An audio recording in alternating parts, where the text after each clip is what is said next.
I'm the highest in the room. Hope I make it out of here. We ain't stressing about the loot. My block made a quesadilla. This not the molly, this the boot. Ain't no coming back from here. Little life, a life. Welcome back, ladies and gentlemen. Dominant Rush Sports Talk. This is episode 32. And before we get started, ladies and gentlemen, I would just like to say thank you to everyone who's been supporting. We really appreciate it. And without further ado, for today's special guest, we have the young man. He has a rocket for an arm. He's very elite at the catcher position, Mr. Logan Serpas. Welcome to the show. Thank you.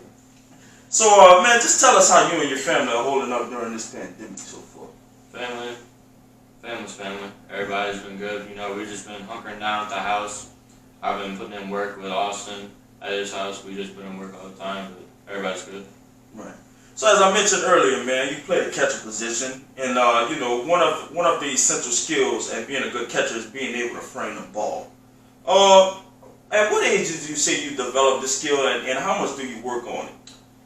I would say I developed the skill around 8th grade before getting into high school, starting to realize how important baseball was and actually starting to take the game seriously. Mm-hmm.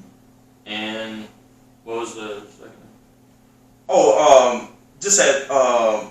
How long did it take you to develop it? Like, I would say around 2 years of actually seeing high school play and actually learning different pitchers and different speeds and different types of ways that the ball moves. Definitely. So, man, tell us some of the drills. I see you're really good at, you know, keeping wild pitches in front of you. You know, and that also is very essential as well. You know, it can save runners from getting extra bases. Just tell us, what type of drills do you work on to be able to keep the ball in front of you? So I would usually have a person that stands in front of me, and he would throw the ball down in front of me, either to my left side, to my right side, or in front of me. He wouldn't tell me, so it'd just be an actual reaction play to where I just have to block and keep my body in front of it. Definitely. So it gets you, you know, used to, you know, being in the games and having to react and. Right. Definitely. So tell us about your ability to swing the bat and being able to change the game. You know, I see you're really good at that. Do you feel as if pitchers take a lot of precaution when they're pitching to you, as in a lot of junk pitches or curveballs or lowering away fastballs, just different things of that sort? Could you just elaborate on that a little bit for us? Sure. Most teams usually keep a book of, you know, the teams that they face and everything, so in word of mouth, they already know who I am and they know who this kid is, so they take precaution when they see me come up to the plate. Most of the time, I'm usually seeing curveballs, changeups, knuckles, whatever it may be, a different type of off speed. And when I see this fastball, you got to be very selective when it comes to the pitches that I receive. Definitely. So, can you tell us where are you at in the batting order? Are you batting clean up or? Usually it's around 3 hole to 5 hole. That's usually where I stay at. Definitely. So that just gives us an idea of how good of a hitter you are. Yes, sir. So, man, tell us about the University of Virginia Exposure Camp. You know, tell us some of the things you learned and how fun it was to be able to compete with you know, your various great baseball players around the country. Most definitely. The University of Virginia, that was a great camp. I really enjoyed it. Just the campus itself and being out there with different kids and talking with the coaches, actually getting some of the coaches' contact information, talking with coaches, and then just playing against those different kids that you're not used to.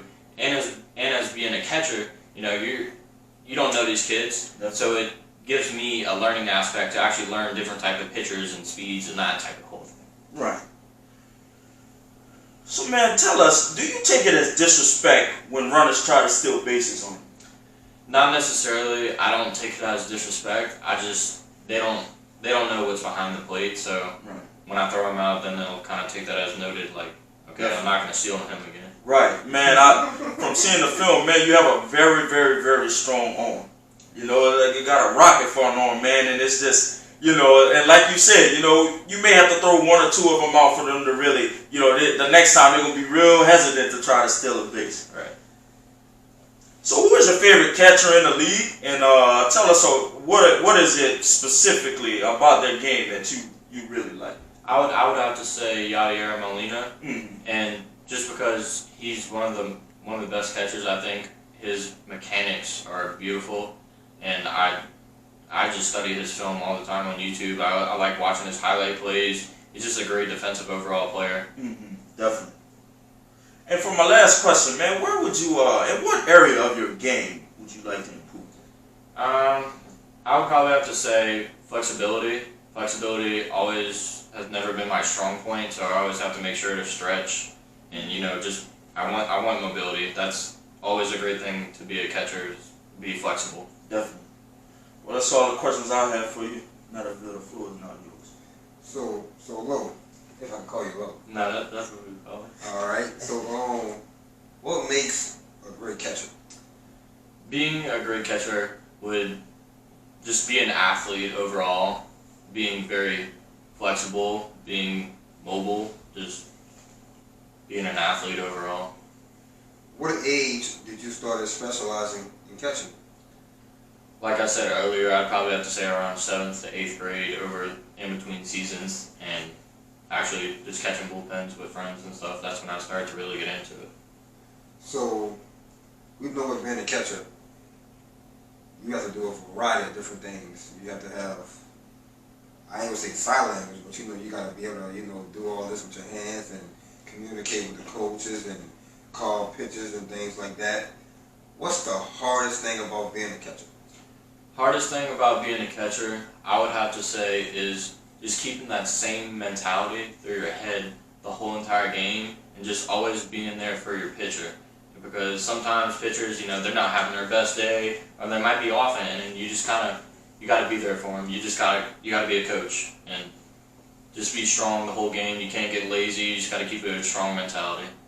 So I know you have a brotherhood with a variety of people, and I know a lot of good people in your life, currently and past, who you keep in contact with, still encourage you and influence you, to keep your best foot forward and do your best. So in baseball, and the sky's the limit for you. You go your hardest every time. Can you please tell the world, all those people that's in your life, that I don't care if it's a coach or friend or whoever it is, that encourage you to keep going hard? Yeah, for starters, I would always have to say my dad. My dad's always wanted the best for me. He always told me, do it for yourself, don't do it for anybody else. He always wants the best for me.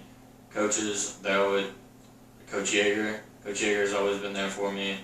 And I've always played for him. He's been a great guy, always helping me out with no matter what. Even if it's his day off and he has nothing else to do, he will literally just ask me, hey Logan, I'm trying to come hit, want to put some work in. I would have to say Joel Murphy too. Joel Murphy has been a great guy to me. He's helped me over the summers just get in a great shape.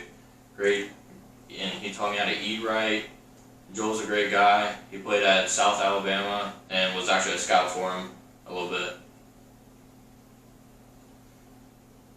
What advice would you have or would you give to the young catchers coming up? Advice for young catchers, I would have to say make sure that you eat right. Eating is everything when it comes to sports. If you're not eating right, then you can't be an athlete. I would have to say work out. Just make sure you're getting the right fundamentals that you need to. You want to be a good athlete. What drew you to the catcher position? What drew me to the catcher position?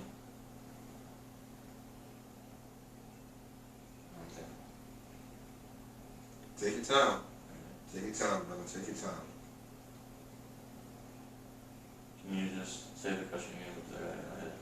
What drew you to the catcher position? Did anybody discover you? It was like, say, oh man, you fit this catcher position perfect. Or you just try out for it, like, man, it's something that I really like. I just want to see if I can perfect this. Like, what drew you to being a catcher? Actually, growing up with Cade Knight, a friend of mine, I've always played baseball with him. Actually started at a ballpark in Oviedo with him. His dad actually he introduced me to catching and told me to get behind the plate. So that's what all led to it, and that's how it all started. Speaking of getting behind the plate, Have you ever been in any type of major collision at home plate? Yes, I've been in multiple home plate collisions. I would probably have to say like the scariest thing about a home plate collision is when you're looking off into the distance, we're receiving the baseball. You don't know when you're getting hit, and say it's a 6 foot, 200-pound guy. It's just you're standing still, and he's just boom hitting you. It's you get the wind knocked out of you.